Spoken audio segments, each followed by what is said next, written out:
মাননীয় প্রধানমন্ত্রীর পরিবারকে জড়িয়ে যারা অশ্লীল আচরণ করেছে, উনি এখনো বিচার চান নাই। আমি তার পক্ষে তাদের বিচার চাই।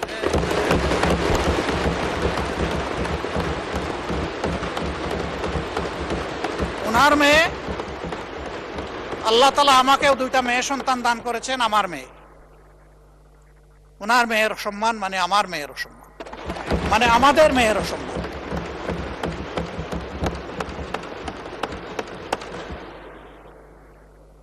এই ইতর প্রাণীগুলা কারা, তাদেরকে নির্মোহভাবে খুঁজে বের করা হোক। প্রিকনসেপ্ট কোন আইডিয়া থেকে নয়, ব্লেম গেমের জায়গা থেকে নয়, ভেরি ট্রান্সপারেন্টলি এটা বের করে আনা হোক। আমার নিজের দুঃখের কথা নাই বললাম, একটা মানুষ বয়স হওয়া পর্যন্ত সব সময় গায়ে কাপড় রাখার চেষ্টা করেছি। মা বাপ যেটুকু পেরেছেন, আমি এখন যেটুকু পারি সামর্থ্যের আলোকে। কিন্তু আমার যে কতবার কাপড় চোপড় খুলে ফেলে, নিজেরটা আমি কারে বলব? মাননীয় স্পিকার, কি শিখাচ্ছি, কাদেরকে প্রশ্রয় দিচ্ছি? মনে রাখবেন, আমাদের কেউ যদি এদেরকে প্রশ্রয় দেয়, একদিন এরা আমাদেরও কাপড় নিয়ে টান দেবে। এই নোংরা ধারা বন্ধ হওয়া উচিত। এর অস্ত্র সরকারের হাতে, আমরা সরকারকে পূর্ণ সহযোগিতা করব। সকল টেকনোলজি কাজে লাগিয়ে প্রথমত বলবো যে এই নোংরামি বন্ধ করার পথ বাহির করুন, ওটা ফিল্টার করে আউট করুন। তারপরে বলবো ইনসিডেন্টালি ওর অ্যাক্সিডেন্টালি কিছু হয়ে গেলে সেইটার কঠোর ব্যবস্থা নেই। আমি সংসদ সদস্যরা 2জন দাঁড়িয়ে তাদের নিরাপত্তা চেয়েছেন, আমি খুশি হতাম তারা যদি বলতেন আমরা আমাদের নিরাপত্তা চাই না, আমরা 20 কোটি মানুষের নিরাপত্তা চাই। আমি বলবো আমরা 20 কোটি মানুষের নিরাপত্তা চাই।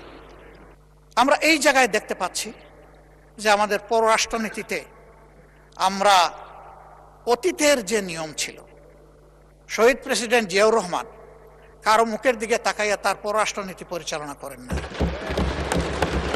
তিনি দেশবাসীর মুখের দিকে তাকিয়ে করেছিলেন। এখন এই জায়গা থেকে আমরা কেন সেই আওয়াজটা একইভাবে দিতে পারলাম না?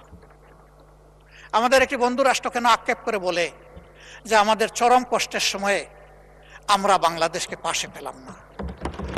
কেন এই কথা বল? Will be in a justified runner, আমাদের রেস হবে জাস্টিফিকেশনের উপর। যেই মজলুম হবে, সে আমার প্রতিবেশী কিংবা দূরবর্তী যেই হোক, তার প্রতি আমাদের সমর্থন থাকবে। আর যেই জুলুম করবে, তার জুলুমেরও আমরা প্রতিবাদ করব আমাদের ভাষায়, আমরা যে ভাষাটা বুঝি, কারো শেখানো দেওয়া ভাষায় না। নির্বাচনী ইশতেহারে আমরা যেমন বলেছি, বিএনপিও তেমন বলেছে যে আমাদের পররাষ্ট্রনীতি হবে স্বাধীন পররাষ্ট্র, সবার আগে বাংলাদেশ। আমরা সেই জায়গাটা দেখতে চাই।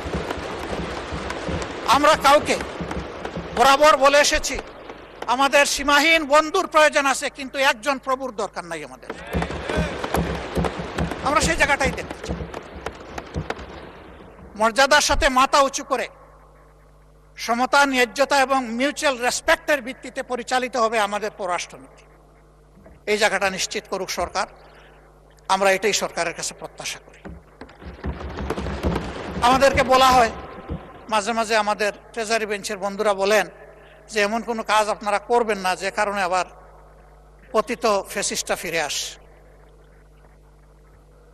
আমরা তো এটা চাই না, কিন্তু নির্বাচনের আগে আমরা দেখলাম কিছু কিছু সিনিয়র নেতা পর্যন্ত তাদেরকে আশ্বস্ত করে নিশ্চয়তা দিয়ে বলছেন আপনাদের সকল মামলা উঠাইয়া দেব, আপনাদের জন্য আমাদের দুয়ার খোলা, আপনাদেরকে আমরা পর্যাপ্ত নিরাপত্তা দেব। আমরা জানি না এখনো তাদের সেই সম্পর্ক বিদ্যমান আছে কিনা। আমাদের কথা একদম পরিষ্কার,